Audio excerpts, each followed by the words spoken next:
भारत के electric two wheeler market में FY26 एक ऐसा साल बनकर सामने आया जिसने पूरी इंडस्ट्री का गेम बदल दिया।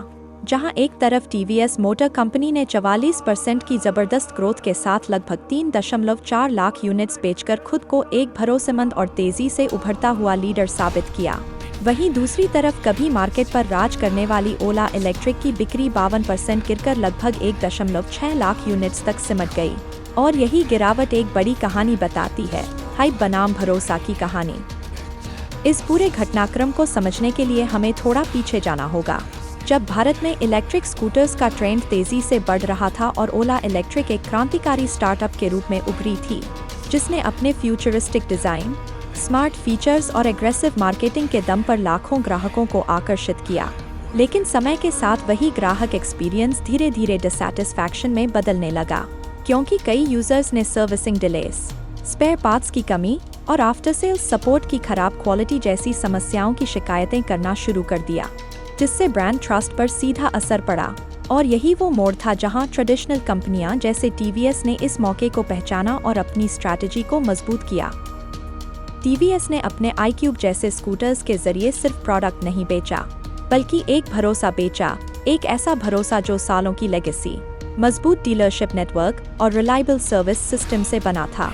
और खास बात ये रही कि TVS ने सिर्फ मेट्रो सिटीज पर फोकस नहीं किया, बल्कि टियर 2 और टियर 3 सिटीज में भी अपनी पहुंच बढ़ाई, जहां लोग एक्सपेरिमेंट करने के बजाय रिलायबल ऑप्शन चुनना ज्यादा पसंद करते हैं। और यही वजह रही कि TVS की सेल्स स्टेडली हर महीने बढ़ती गई और FY26 के अंत तक वो EV मार्केट का बड़ा खिलाड़ी बन गया।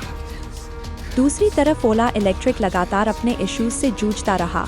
कंपटीशन भी बढ़ता गया, जहां बजाज, एथर और TVS जैसे ब्रांड्स ने मार्केट शेयर को धीरे धीरे खींचना शुरू कर दिया।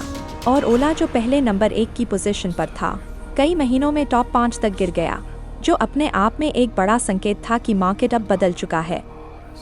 अगर हम इस पूरे सिनेरियो को गहराई से समझें तो एक बात साफ हो जाती है कि भारत का EV मार्केट अब शुरुआती एक्साइटमेंट वाले फेज से निकलकर मैच्योरिटी फेज में पहुंच चुका है, जहां अब सिर्फ स्टाइलिश डिजाइन या मार्केटिंग हाइप से काम नहीं चलता, बल्कि कस्टमर को चाहिए long term reliability, strong service support और कंसिस्टेंट परफॉर्मेंस।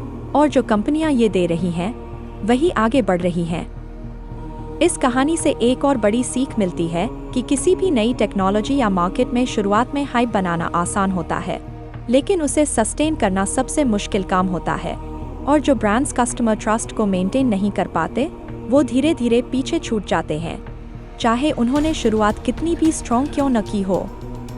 आज अगर एक आम ग्राहक EV स्कूटर ने जाता है, तो वो सिर्फ ये नहीं देखता कि स्कूटर कितना मॉडर्न है, बल्कि ये भी देखता है कि अगर कल कोई प्रॉब्लम आएगी तो उसे सर्विस कहाँ मिलेगी, कितनी जल्दी मिलेगी और कितनी रिलायबल होगी।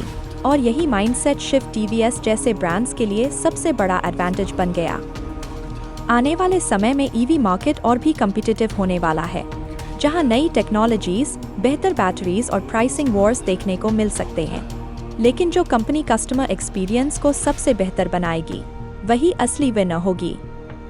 तो ये थी FY26 की पूरी कहानी, जहां एक तरफ TVS ने कंसिस्टेंसी और ट्रस्ट के दम पर बाजी मार ली, और दूसरी तरफ ओला इलेक्ट्रिक को अपनी गलतियों से सीख लेने का बड़ा मौका मिला।